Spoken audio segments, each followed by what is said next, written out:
Good morning, everybody. There's still a few people trickling in, but I think we can get started with just general introduction. So welcome to the webinar on the documents on digital sequence information. Today is the 3rd of February, and we will have a repeat of this webinar. It's exactly the same thing on the 10th of February, which will be the 11th for some of you in the Asia Pacific region. And so you'll also have a chance to watch it there. If it's the middle of the night for you, you might want to go to bed and come back on the 10th. It will be the exact same thing. So DSI is the item 5 for the working group on the post-2020 Global Biodiversity Framework, and those documents will be the basis for our meeting in Geneva in March. Just some housekeeping, just to let you know, this webinar is being recorded, so just so that you're aware. There is a chat where all participants can ask for questions. However, when you ask a question, other people will not see it until it's actually answered by somebody on our side. And also there will be a question and answer session after the presentations where we will go and actually pull some of the more common questions from the chat and ask them to the speakers live. So just bear with us on this. The questions should be on process or clarification of anything we've been saying. We cannot answer substantial questions as of today. This is not what this webinar is for. Also, just be aware that you might ask a question that cannot be answered because of time constraints. Also, when you log out of this webinar, a survey question will pop up, and we ask that you maybe take a few seconds to actually consider it and answer it. It will be really useful for us at the Secretariat. And at the bottom, there is the actual page where the documents can be found, and this page will be throughout the presentation as well. Today, we'll have opening remarks by the co-chairs who are hosting this webinar. Then we'll have an opening remark by the Secretariat, and we'll go into an introduction to DSI very quick, and then an introduction to the CBD process and where we're at and where we're going relating to DSI. The co-leads will then present the report of the work of the informal co-chairs advisory group on DSI, which they have led in the intersessional time between the first part of the third meeting of the working group on the post-2020 and the Geneva meeting, the resumed meeting.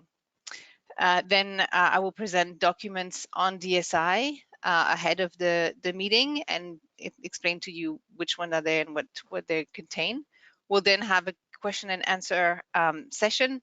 Well, your questions will have a chance to be answered to everyone verbally, and then we'll have closing remarks by the co-chairs of the working group as well. So without further ado, co-chair. Good day, everyone. And I hope Francis will be able to join very quickly. We've been exchanging email this morning, and I know he wants to be there. Thank you for taking the time to attend this webinar. I think it's very useful for all of us to have a look together at those documents, and Francis and I are looking forward to your reaction. As we all know, and a number of you as specialists, DSI is a complex issue, and it's an issue that engage a number of institutions and a wide range of stakeholders. It has been around for a while. I am certainly not going to try to do the history of the issue, and there are people on this call that knows they've been around for a lot longer. What we're trying to do is to try a practical, realistic solution that will work. And in doing so, we're trying to work through the issues that are central to finding a solution, and those that are perhaps could be solved over a longer term. So I think what we collectively need to do is to roll up our sleeve, leave as much as possible our agenda at the door, and do a bit of design work. Put our hand in the engine, as if I can use a gender biased image. So I'm really looking forward to the next step. This is going to be a journey. This is going to be something that we should be doing very carefully. As any expedition, we need to plan very carefully, and I'm sure we're in good hands with our co-leads and with your participation. So I won't say much more than that. If Francis is online, please let us know. But perhaps there is some logistical on his end that. He's having issues with his microphone. Let me see if we can figure it out for him.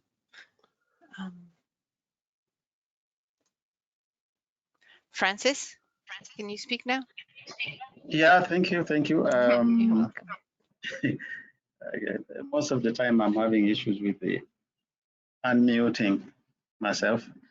Welcome everyone, and as the co-chair has said, I think for us, we as co-chairs, we are looking at how we could make progress on DSI, because I think by the time we get to COP, we should be able to at least have made some significant progress that could enable us to really conclude successfully a discussion on this subject. We know how there are many divergent views, but also I think we have made progress to come to some level of understanding and the points of convergence that has come in.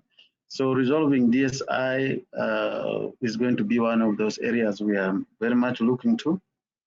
And therefore we hope that these processes we have had since and before we go to the physical meeting, that has enabled parties to come to a level where perhaps the issue of DSI, they're beginning to understand it a little bit better. And also they're able to understand it in the context of what we presented the other day in our reflection of how we see that the DSI is going to be addressed within as we develop the framework. I think that is another important point that people need to understand, because if it is not well understood, then it could pull us here and there on progress of concluding the post-2020 and DSI. So I think I'll not say much, also just to say welcome, and let's get going.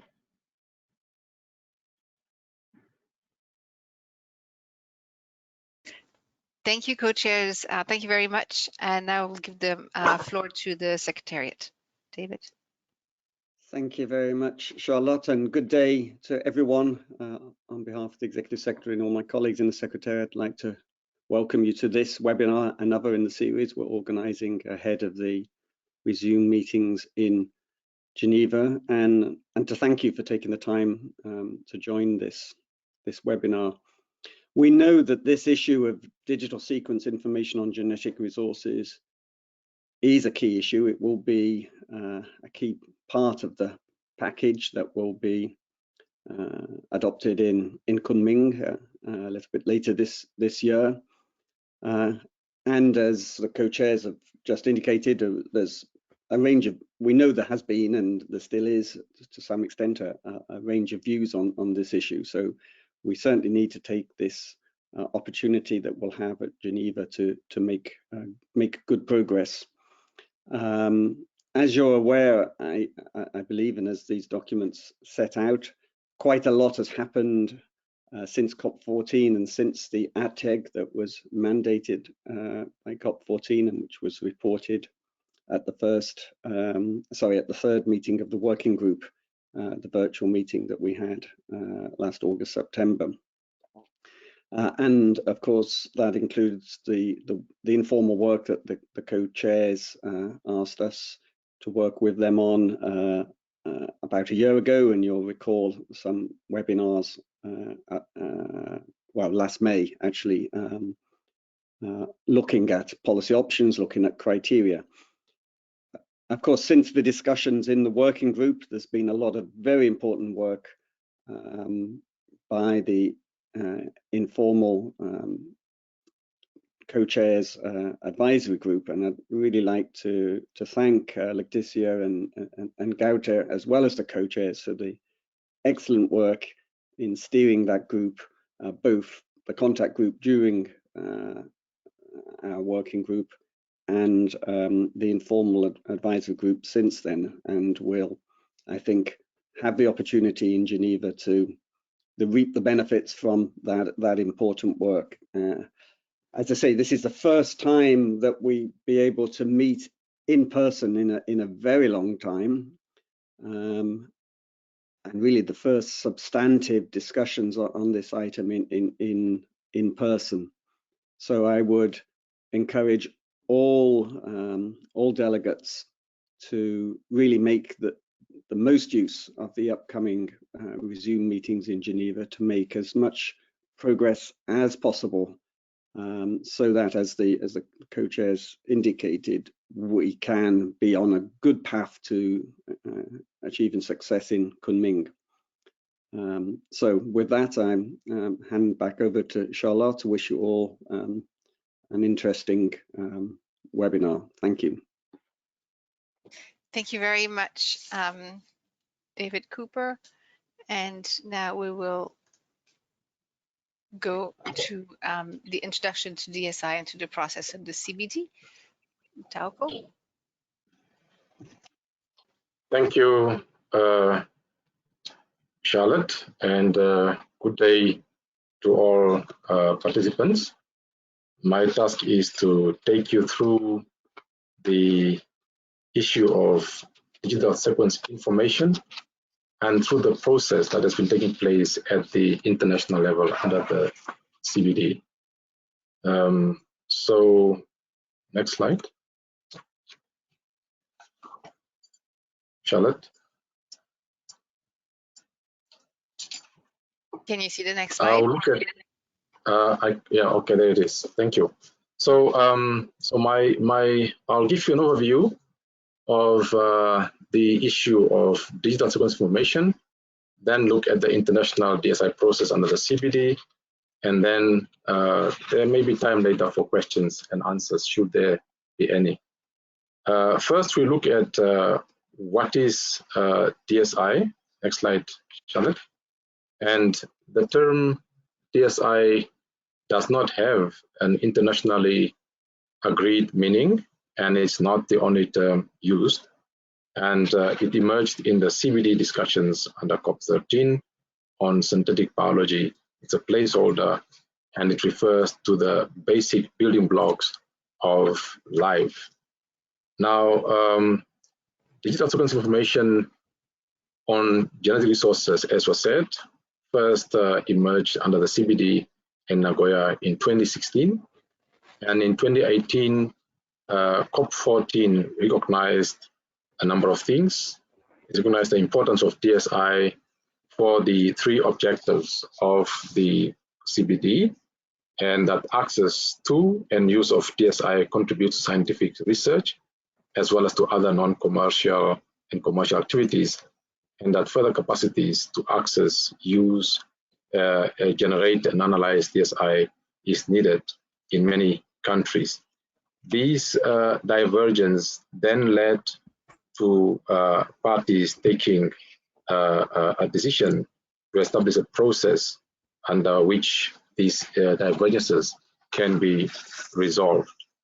Why is it relevant to ABS?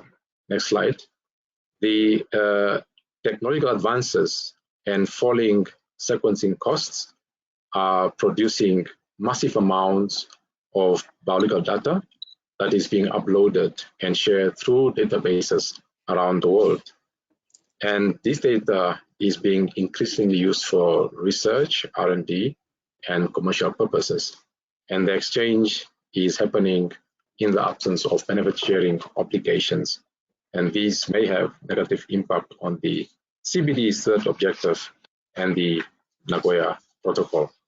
We'll now look into the divergent views and positions that have emerged so far.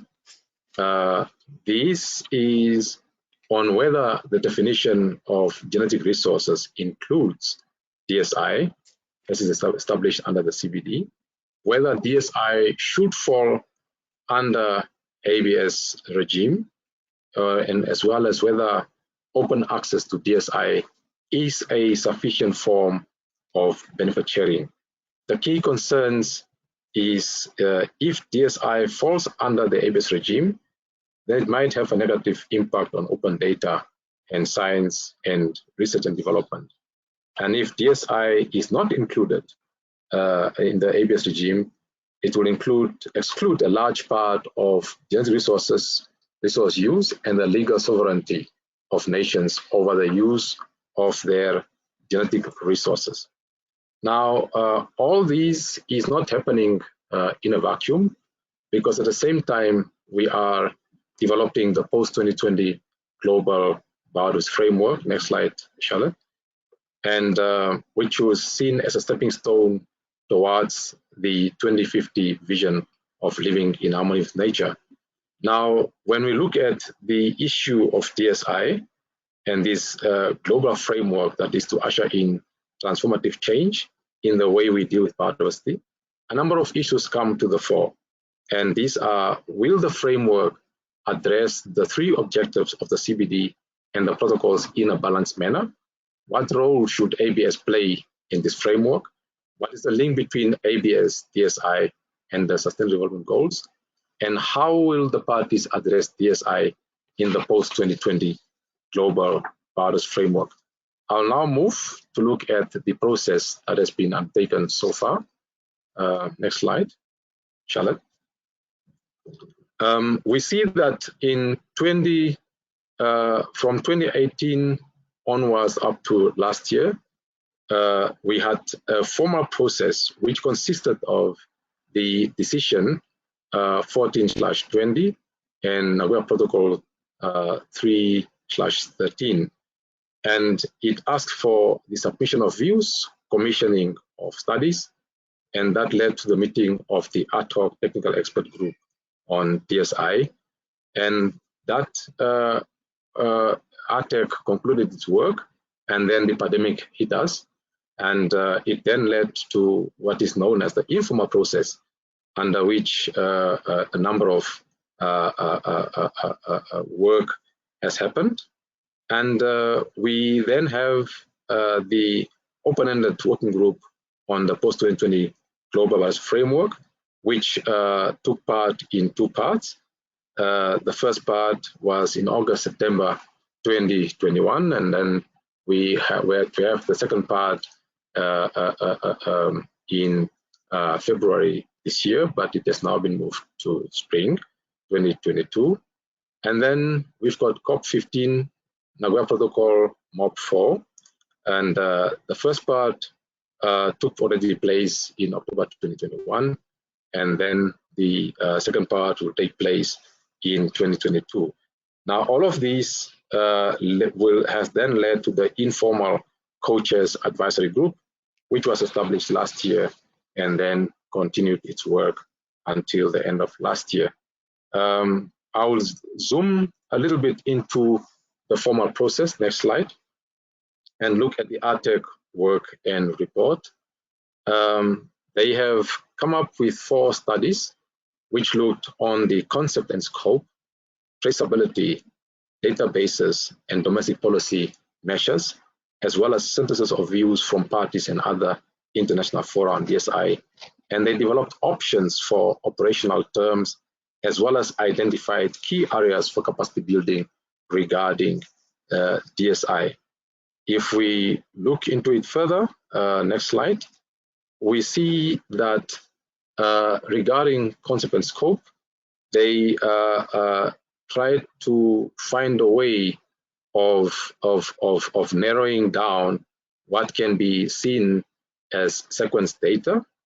And they came up with 4 groups. The first group is essentially a very narrow concept and scope, which concerns DNA and RNA. And then the second group can be seen as intermediate, that combines DNA, RNA, plus the proteins. and the third group is also intermediate, and it involves DNA, RNA, proteins, and metabolites. And then group 4, which is broader, then brings in the DNA, RNA, proteins, metabolites, as well as the traditional knowledge and ecological interactions that are associated with that genetic resource. So that's how they have classified that. If we zoom, that then led, of course, to the open-ended working group, and then there was established the informal process of the co-chairs, or let me rather say, we then, from the ARTEC, went into an informal process where we looked further into what the ARTEC has produced, and these had 4 webinar series. The first one was on understanding DSI, looking at the technical overview of its production, distribution, and use, and then a process and recent outcomes related to DSI under the CBD, followed by a webinar on policy options for ABS and DSI, and that led then to another webinar that looked at criteria to consider policy options on DSI. And this concluded with an online forum that was open to all. At the same time, we must point out that there were other informal webinars, activities, and dialogues in parallel to this process. Next slide. We will zoom into the third webinar because it came up with what is now seen as the DSI policy options that has gone to the that has then been looked upon. I won't go much into it, but it was looking at will the policy deal with a bilateral mechanism or the multilateral mechanism? Will it require tracing of country of origin, or will it not require that? Will it be linked to DSI data, or is not linked to DSI data? And then on the other side, there will be the issues of will access be regulated or not? Will there be prior informed consent or not? And will there be mutually agreed terms or not? And within those parameters, then emerged 5 policy options, noting that this is not an exhaustive list of policy options. And I'm sure the co-leads may go further into that. And then we see that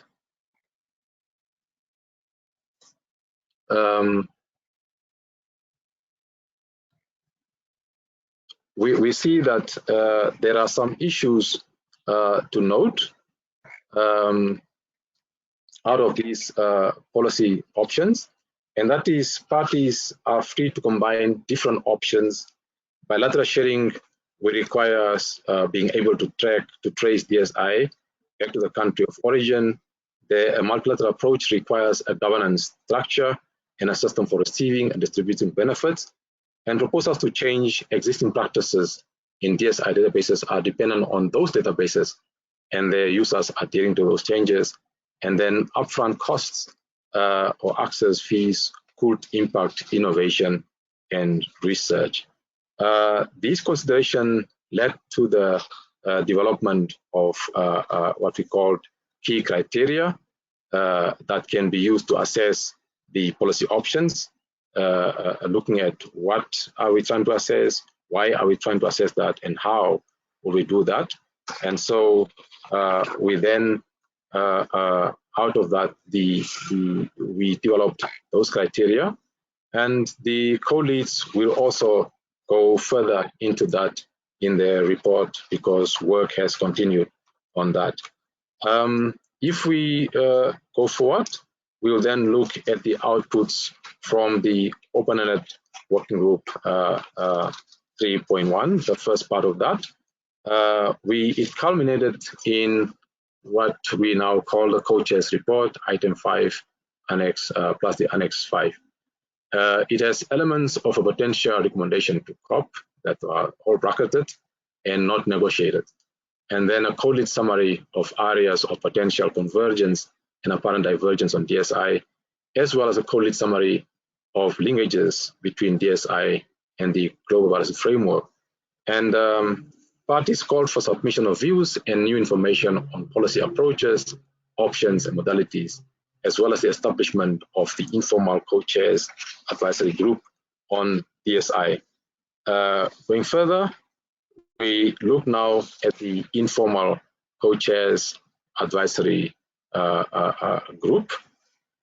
Next, and there it was established by the co-chairs and then led by the co-leads, which are Lactitia and Gaute.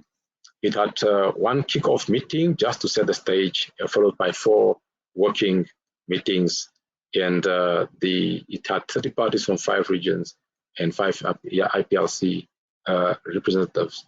So the co-leads then completed their work, and they have a report to the working group, which will have a proposed analytical framework, which is based on a multi-criteria analysis, and an update of the co-lead summary on the potential convergence and apparent divergence, as well as conclusions, recommendations for further work. I'm sure the co-leads will go deeper into that in their presentation in a short while. Going forward, so the second part of the Open Analytics Working Group will be in the spring of 2022, and for that we have prepared a pre-sessional document that will provide the background of the issue and work of the informal co-chairs advisory group, as well as elements of a recommendation. And my colleague Charlotte will take us through that document in a short while.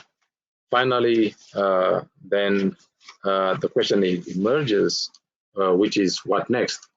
And what we see is that parties are to engage in Geneva in March 2022, and that engagement will be in accordance with Decision 14/20, and which is then to continue considering the outcome of the Open Working Group 3.1, as well as the international work, in order to make recommendations to COP15, as well as to see how parties will address DSI in the context of the post-2020 global policy framework.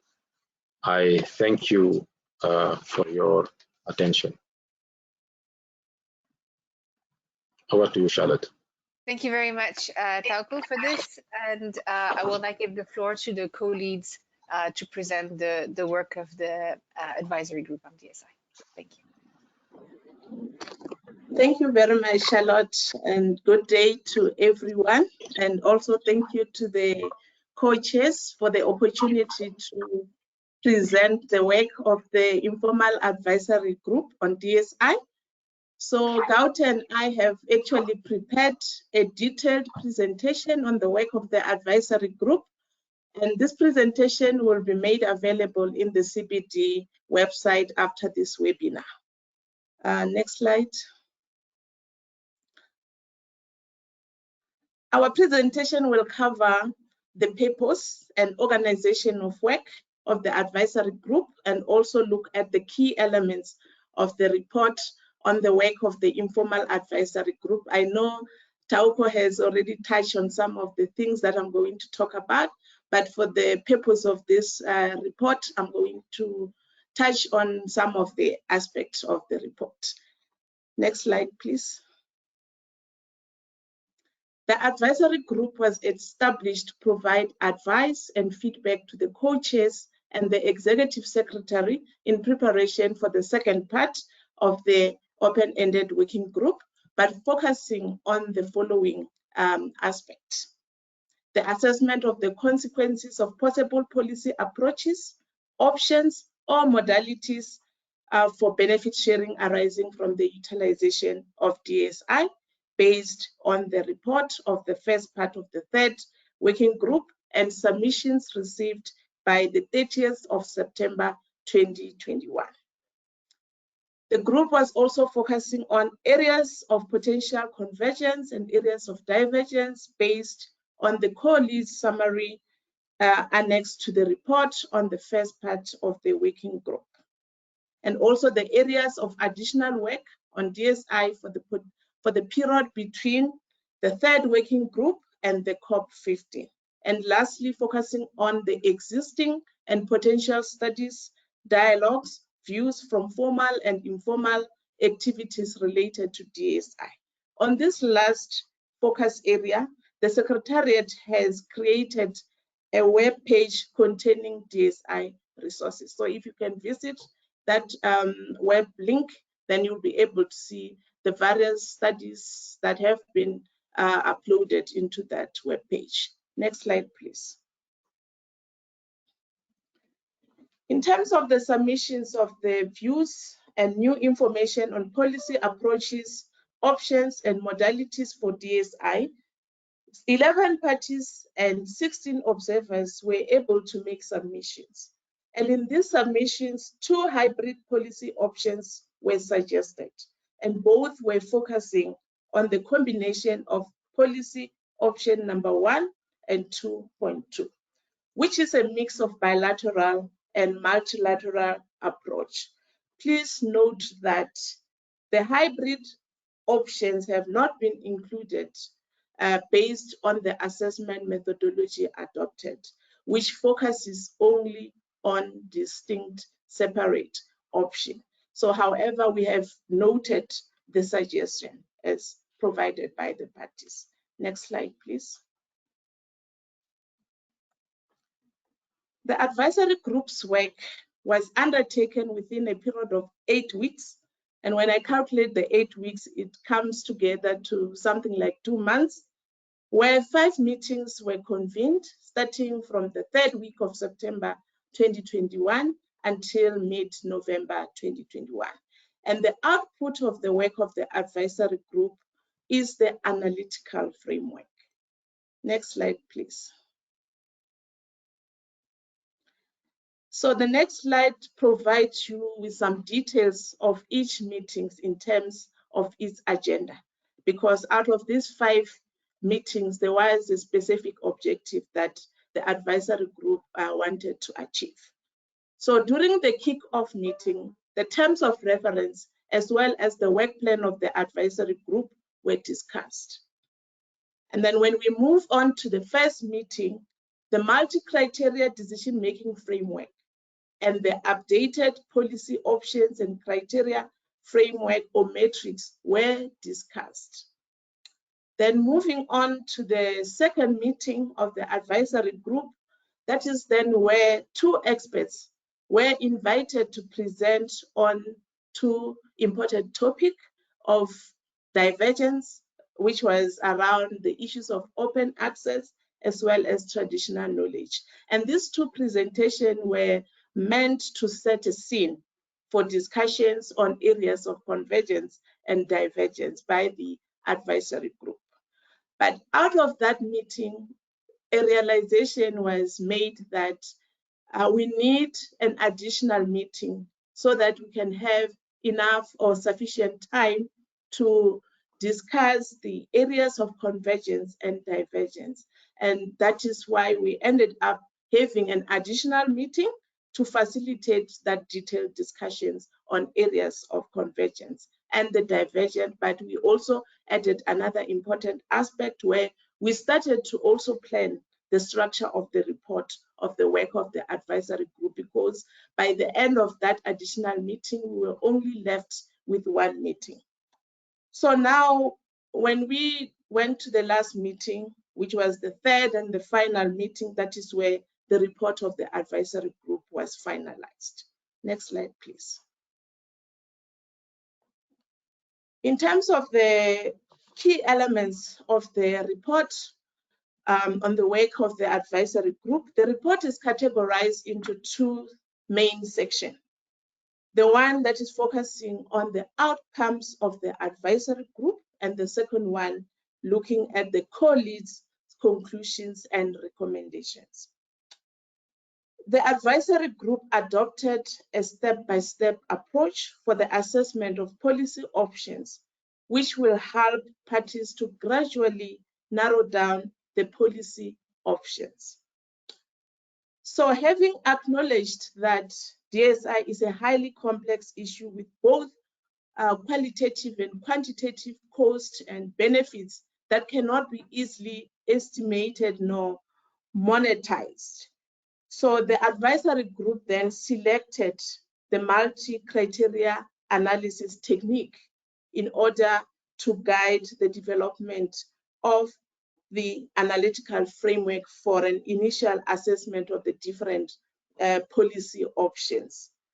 So a multi-criteria analysis is an assessment method that ranks or scores options against multiple criteria, and it provides a systematic way for decision makers to assess the trade-offs of different policy options.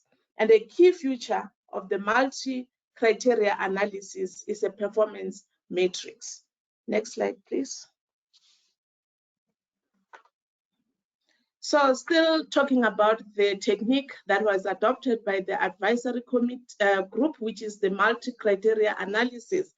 There are actually 8 steps for carrying out a full multi-criteria analysis.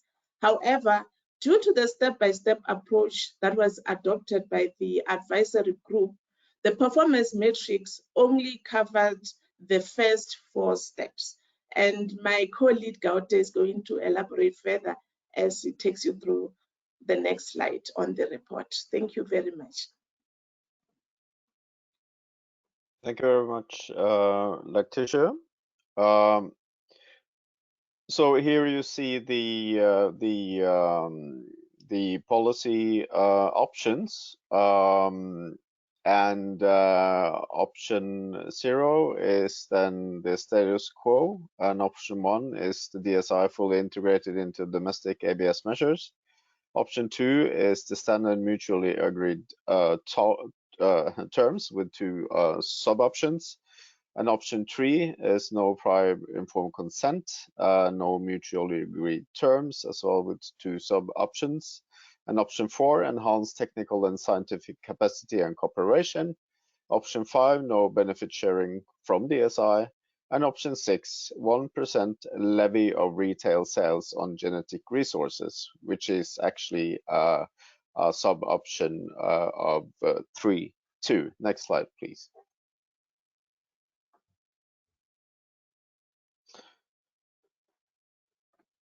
Yes, so this I have sort of spoken about just recently. So if you want further information on this, please look at the report when it's put in the on the webpage.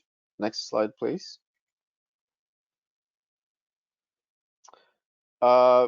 So regarding the framework for the assessment of policy options, there is a system of criteria and scoring. So the scoring method uses an absolute scoring of scales of 0 to 10, including an explanation or assumptions all underlying the score. I will not go into the details here, but the point is that this is a tool for decision makers to use, both parties and stakeholders, also when they develop their positions. Next slide, please. And Letitia mentioned the performance matrix, which is where the scoring is applied. Here you see the performance matrix, which consists of criteria and sub-criteria and the various options. So then decision makers can apply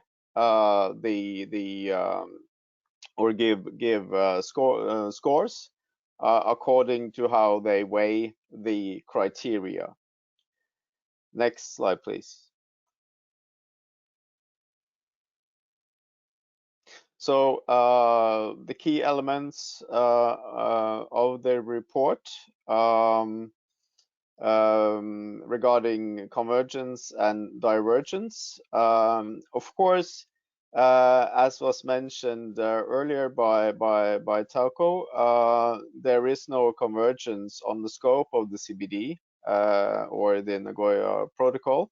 and there is no convergence on terminology. There you see it says none. And also some other areas where there is no convergence, but there are also areas of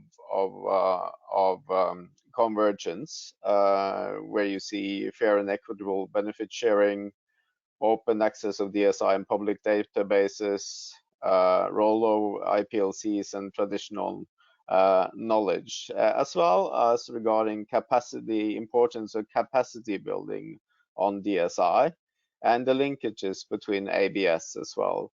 So we clearly see there's a fundament of convergence here that can be built on when we moving ahead towards Geneva and further to COP15.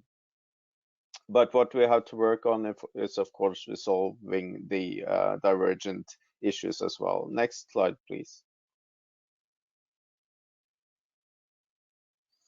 Yeah, so, and this is the last slide, the co-leads conclusions and recommendations. Of course, the third meeting of the Open and the Working Group needs to agree on a recommendation to the COP. So there are some suggestions from the co-leads for potential elements of a recommendation, which you can find here. We have also identified areas for further consideration towards convergence, which is, of course, the final goal for all of us, is to find convergence in the negotiations. And of course, as well, a recommendation on a mandate to advance work on the multi-criteria analysis, and for the continuation of work of the informal advisory group. And as Letitia said as well, a step-by-step approach should be followed ahead to help us gradually narrow in on the elements needed to move the discussion forward.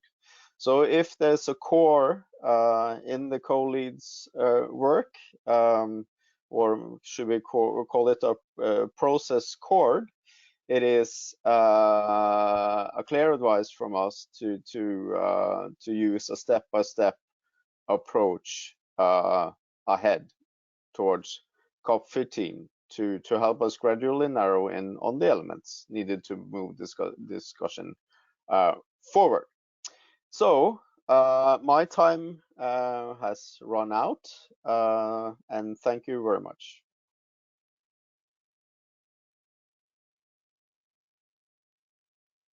Thank you very much, co-leads, on this excellent presentation in detail. And now I will present to you the actual documents on DSI ahead of the resumed third meeting of the working group on the post-2020 for Geneva in March.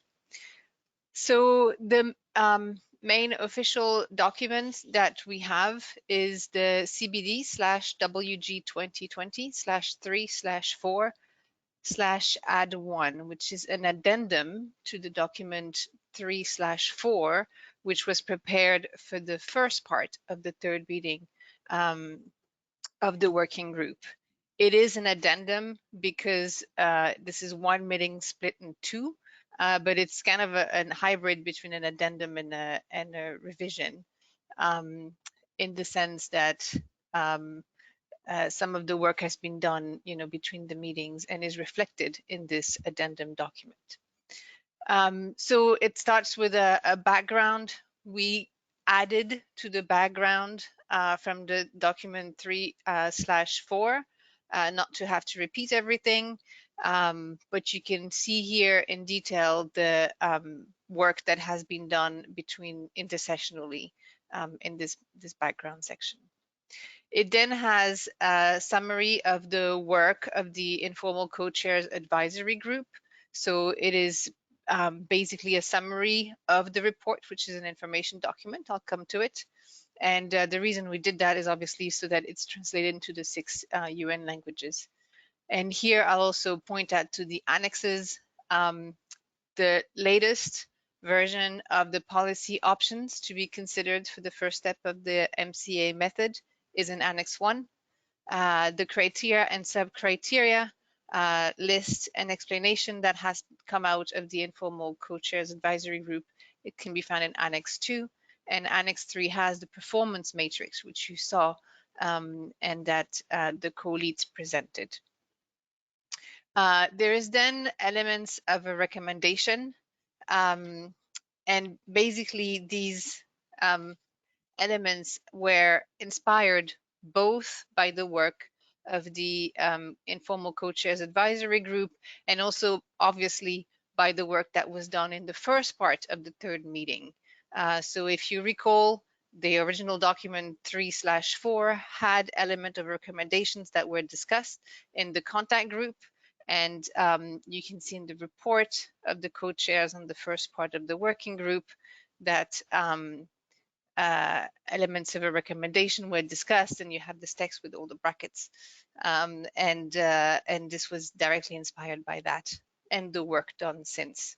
The elements of a recommendation welcome the formal process of the ATEC officially, also notes the results of the incremental updates of what has been done since the first part of the working group.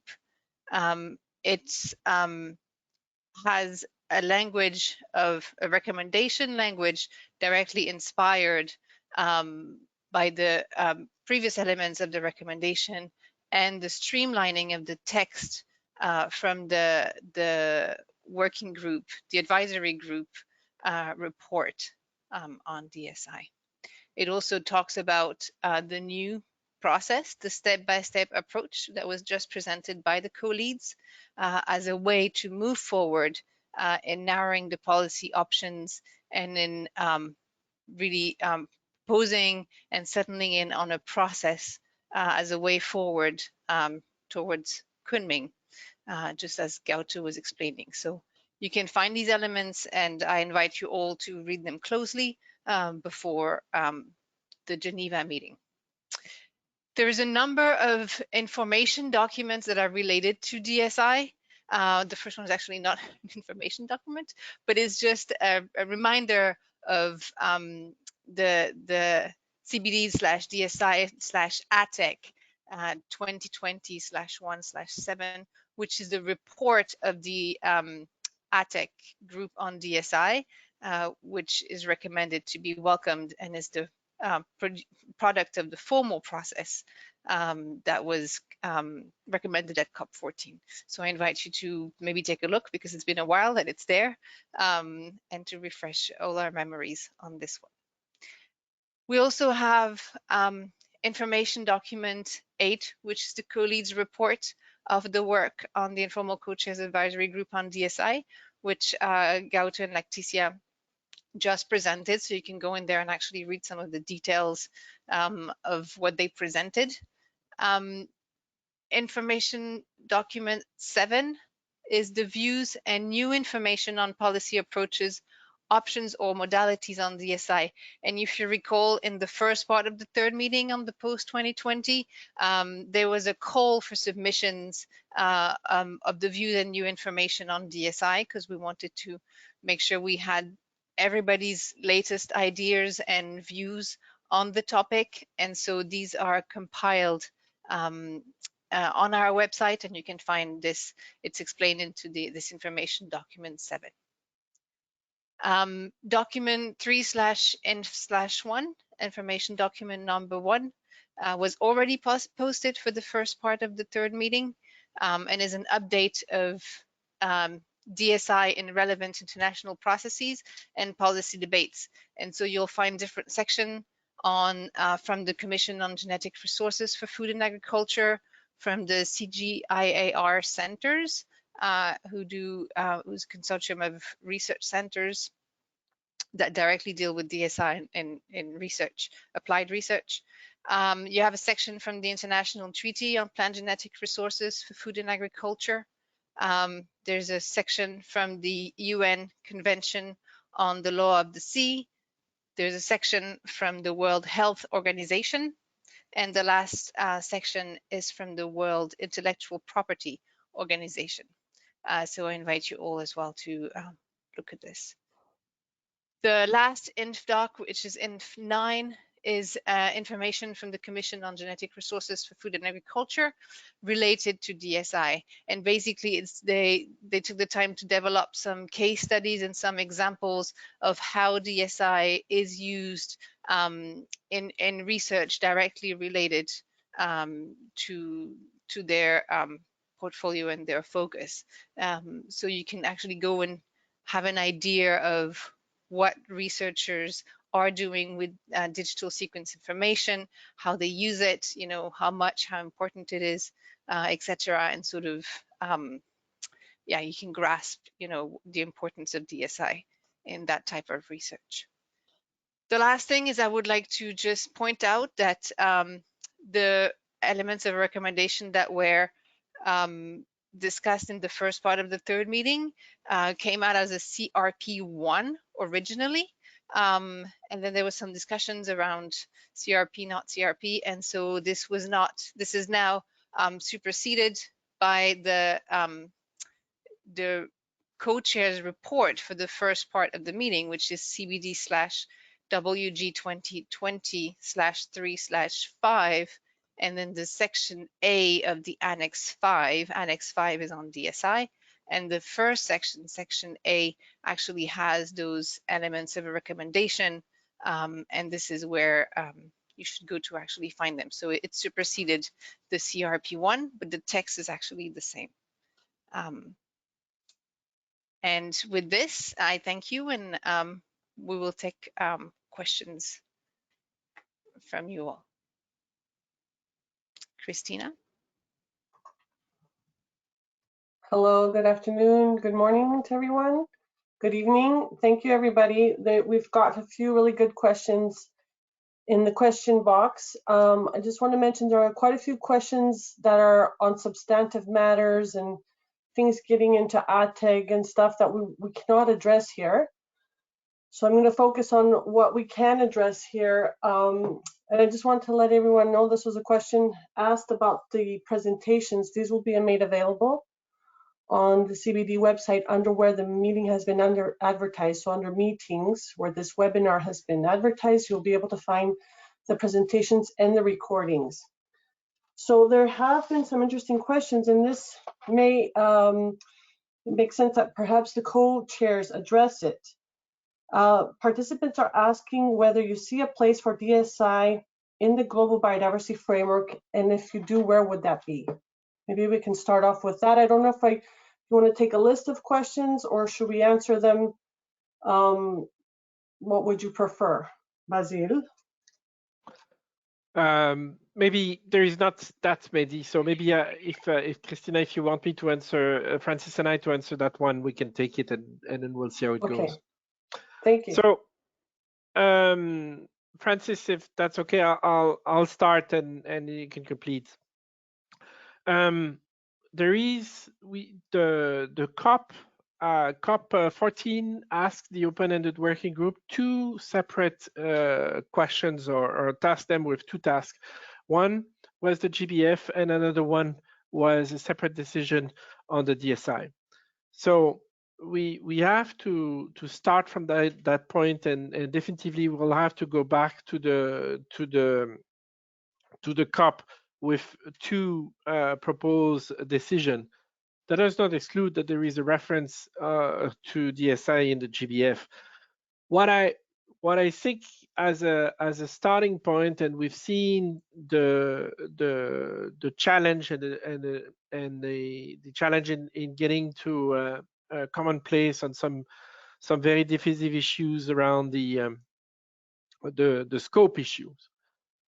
Perhaps it is useful to focus on practical solutions that give us the result we want and along the way, then the other issues will get either a little bit easier or a solution will present itself. So I think what we would recommend to parties is to keep an open mind and to look at different options.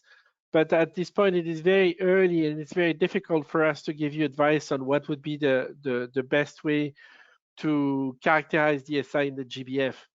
Once we've progressed with the analysis of options, once we can see that there is understanding and support behind certain options, then perhaps the situation and then how we can do that can become a little bit more clearer. But Francis, do you want to add anything to that?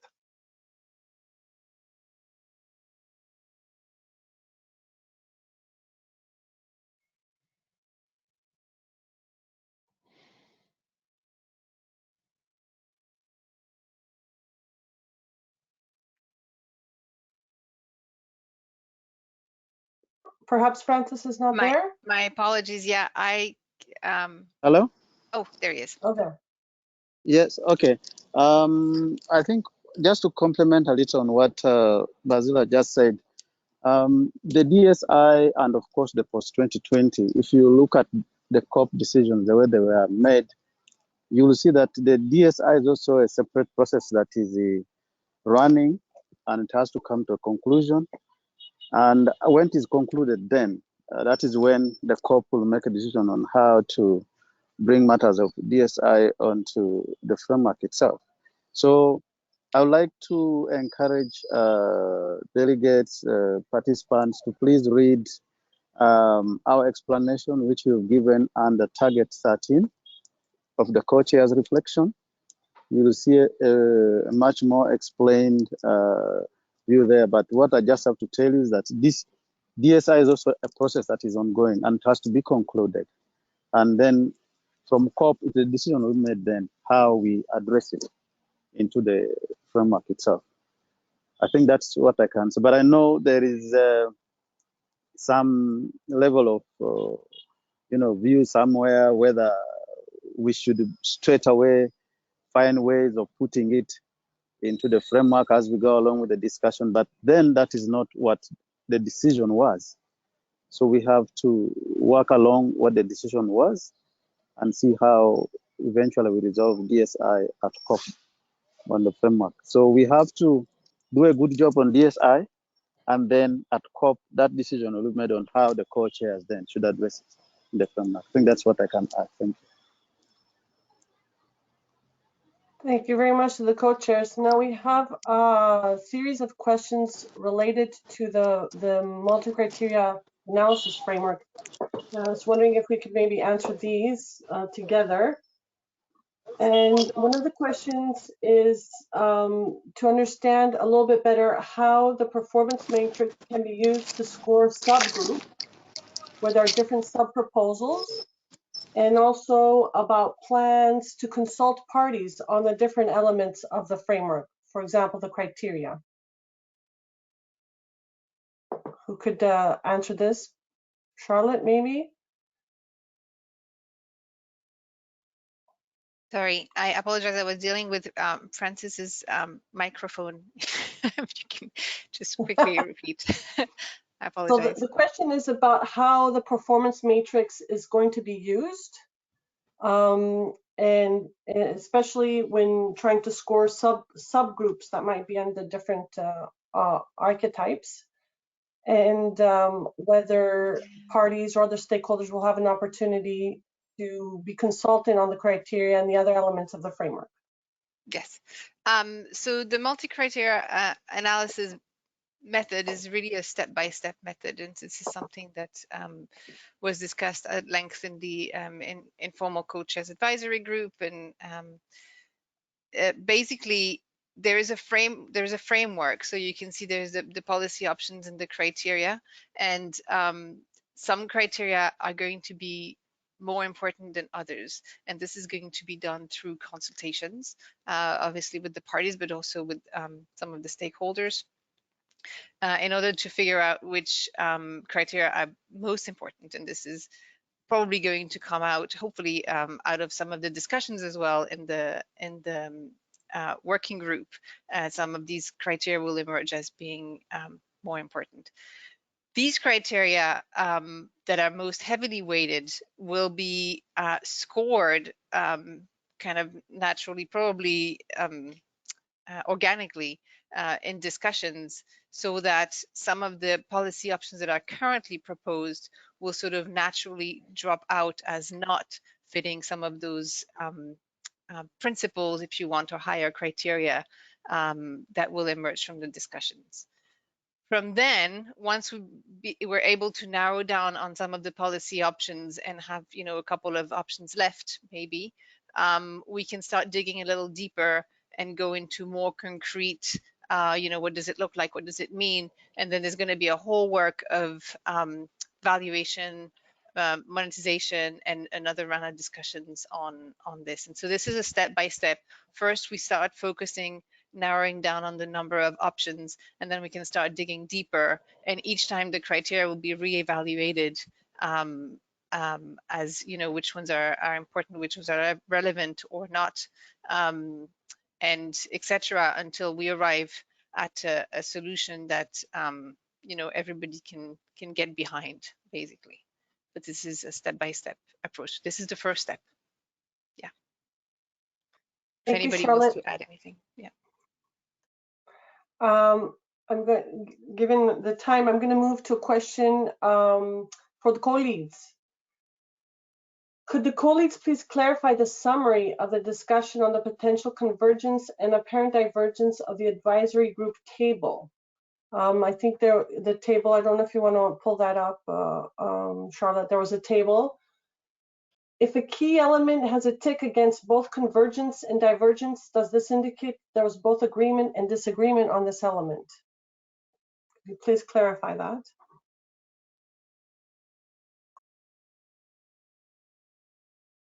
Leticia or Gaute? Okay, thank you very much. I'll start and then Gaute will come through.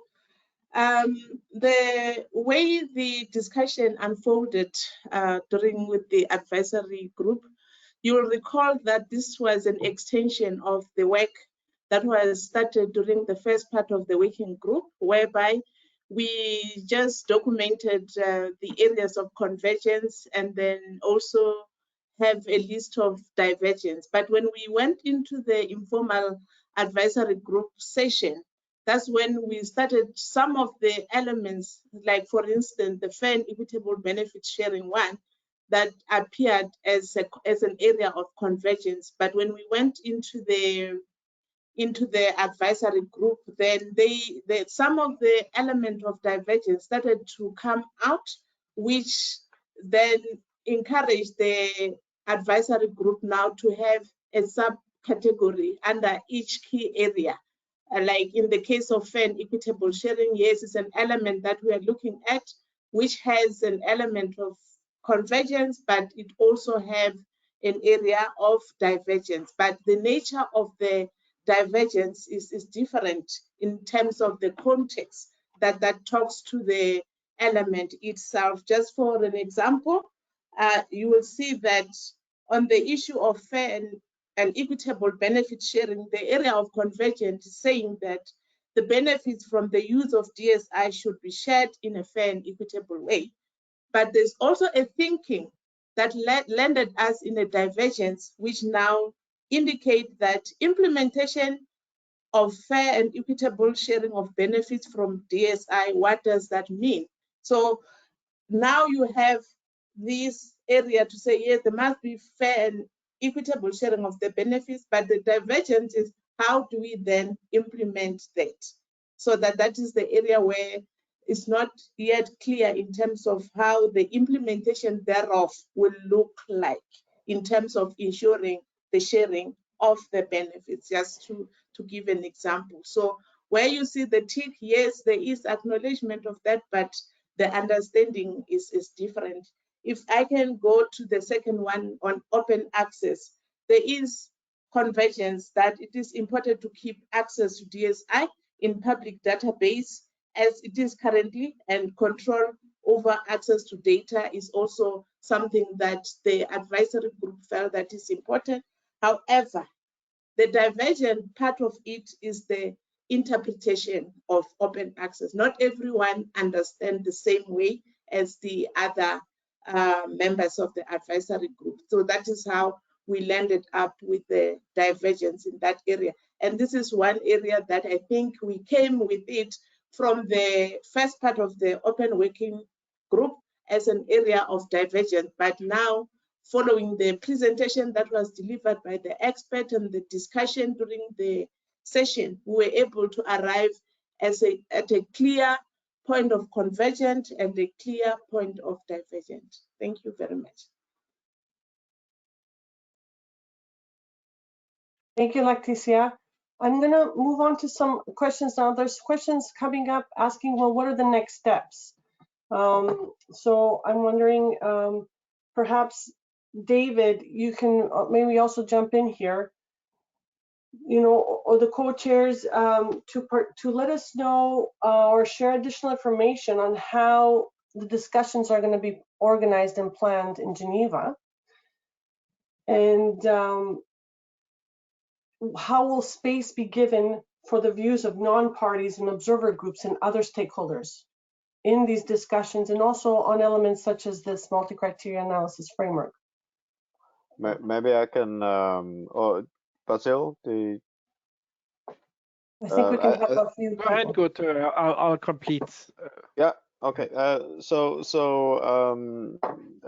DSI will be a part of the first plenary on Monday the 14th. It's fallen out of the work plan, but it should say DSI there. There will be a report from the co-leads regarding the specific sessions and how we will set that up. That's something that we are planning as well with the co-chairs and the secretariat. So that's sort of my initial response to that one.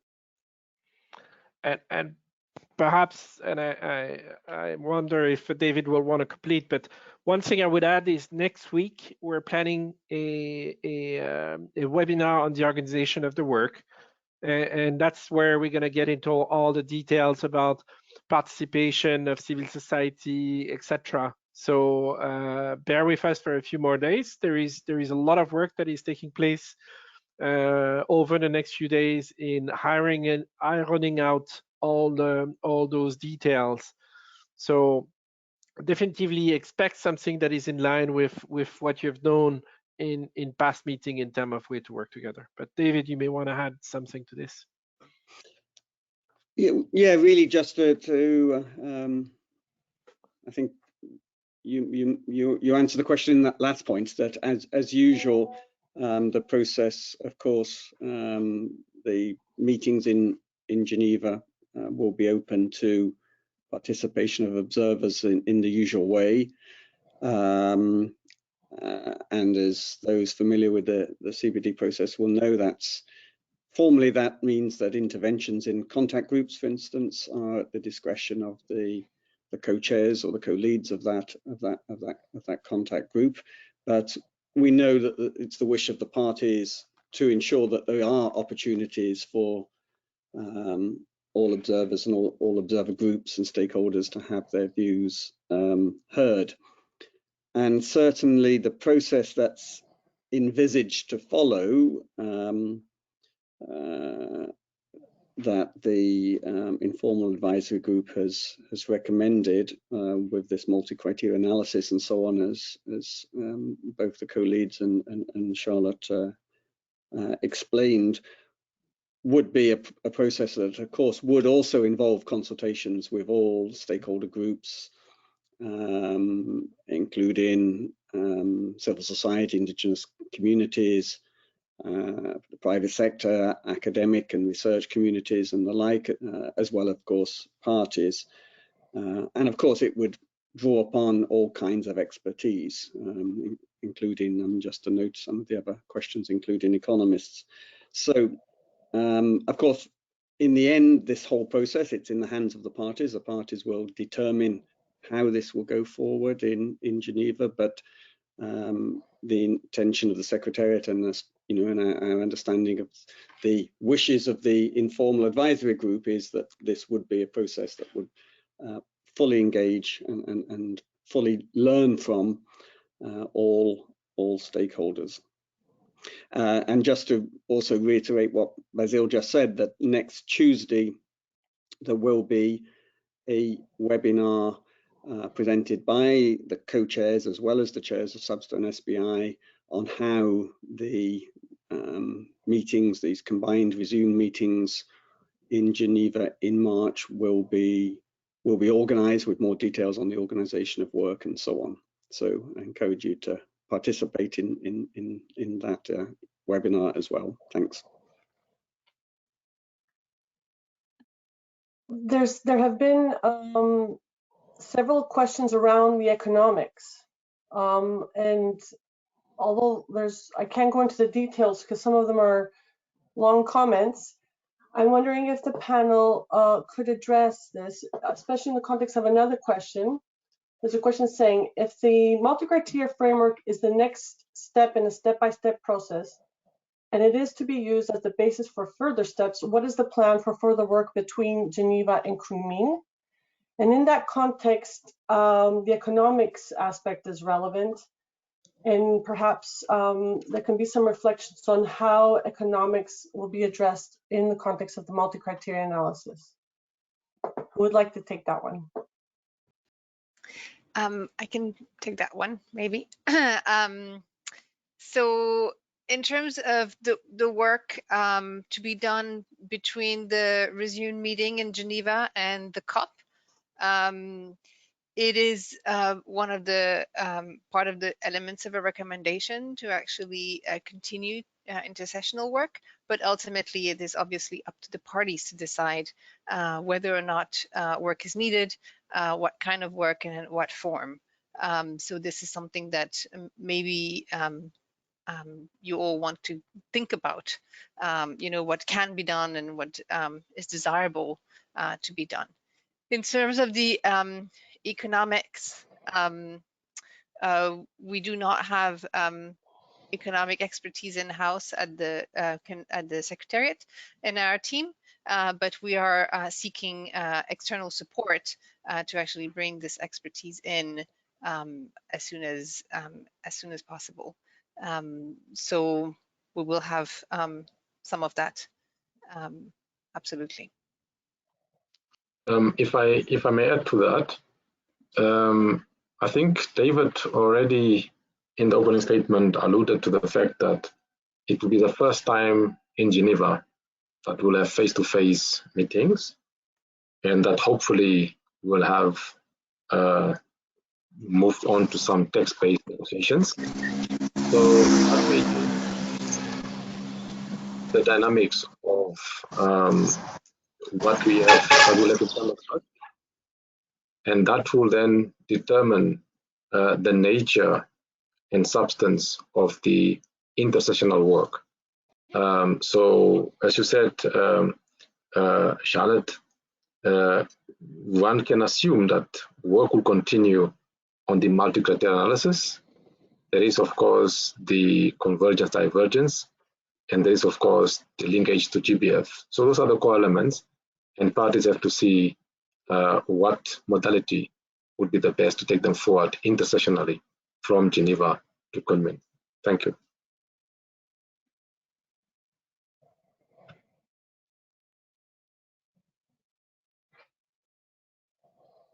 Sorry, there was also a question just trying to get clarity on where the latest options of where the latest versions of the policy options were, and the criteria. Just perhaps we can put that in the chat, the links to the latest versions of the documents. Yeah, so I'll take that very quickly. So from one document to another, it can be a little bit confusing because some elements are transferred, some changed a little bit, just slightly in the wording or in the concept, or like a sixth option was added, etc. So I really encourage you to go and look at the report of the co-chairs on the first part of the third meeting of the open-ended working group, and then, which is, has all the Annex 5, has all the documents that came out of the contact group. Then I encourage you to go and look at the addendum 1 that I just talked about. This has the latest version. This will be in the 6 languages. So this is really the go-to document for the latest version of things.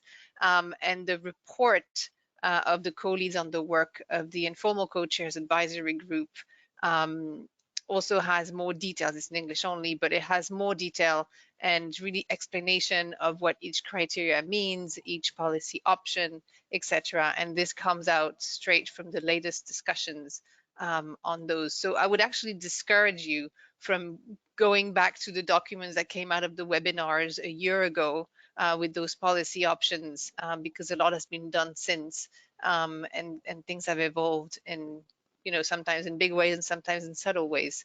But just go straight to the latest documents that I presented in this webinar. There's another question that's come in. I'd like to pose.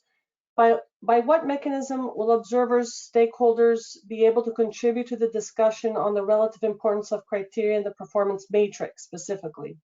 Will there be an open call for submissions? And I know David mentioned that obviously observers will be welcome to the negotiation in Geneva, but I think this is more written submissions. Will there be an opportunity for something like that?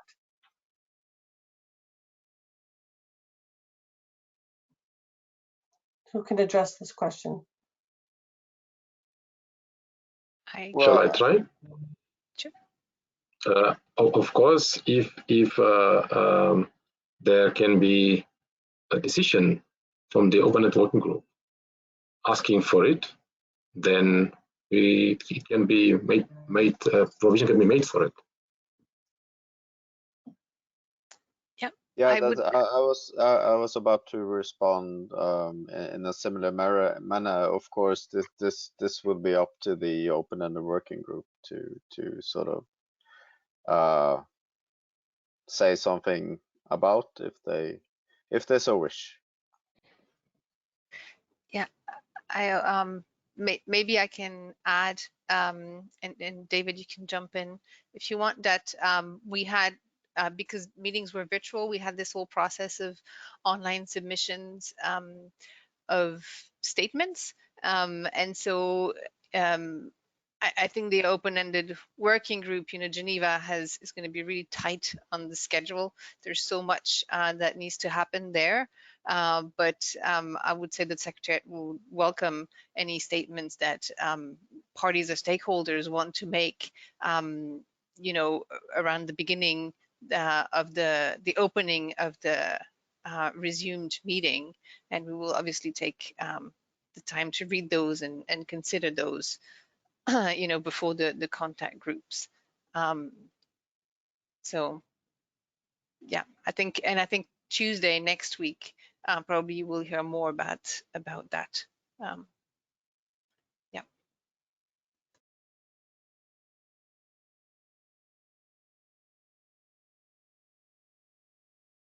Well, I think we've answered the questions that we could address.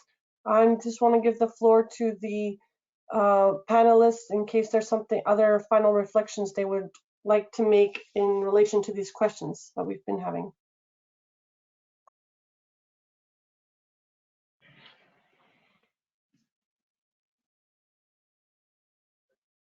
Just a comment on the matrix and the analytical tool which surrounds it. I would really encourage parties and stakeholders to have a look at it, because it's also to a great help to sort of assess where you would like to go on DSI.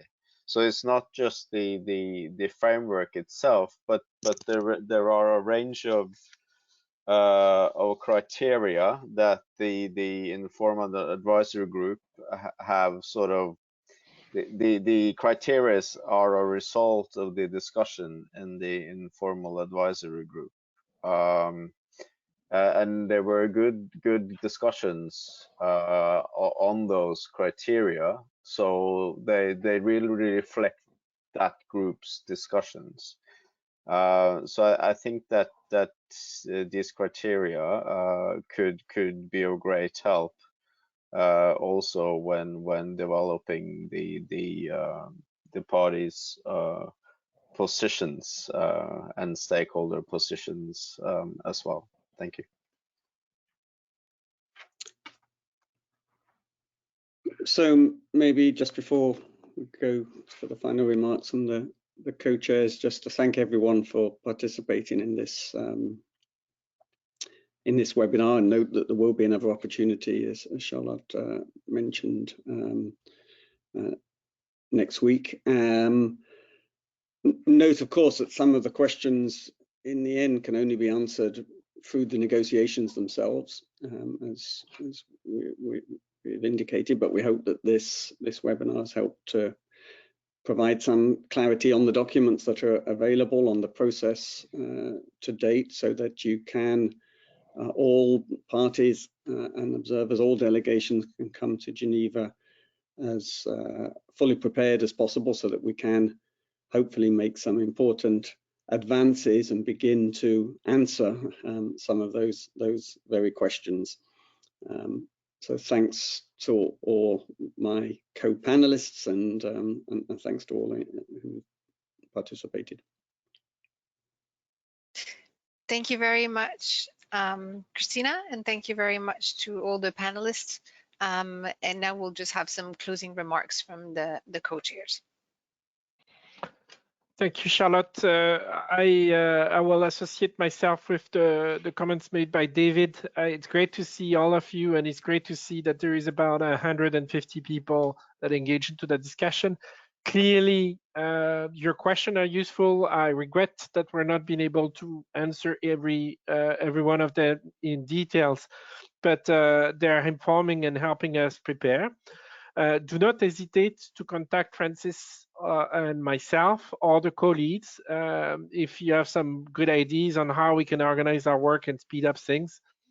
We will be working over the coming days in terms of ironing out the details. As you can see, we've been working a lot closer with the co-leads of all contact group, even if the DSI one is a bit different from the others. And we're trying to provide common structures and a good understanding so that you can have the best possible discussion. So thank you to you. Over to you, Francis. Yeah, thank you very much. Thank you, co-chair. Thank you, everyone. I just also want to assert myself with what David and Basila said, plus other colleagues, that thank you for participating. And I think today we could have had the opportunity again to have given as much information as we can on DSI. And as you've seen, we need to do a lot of reading. We've given a lot of guidance there on the documents that are available, which ones now we should read going forward into Geneva.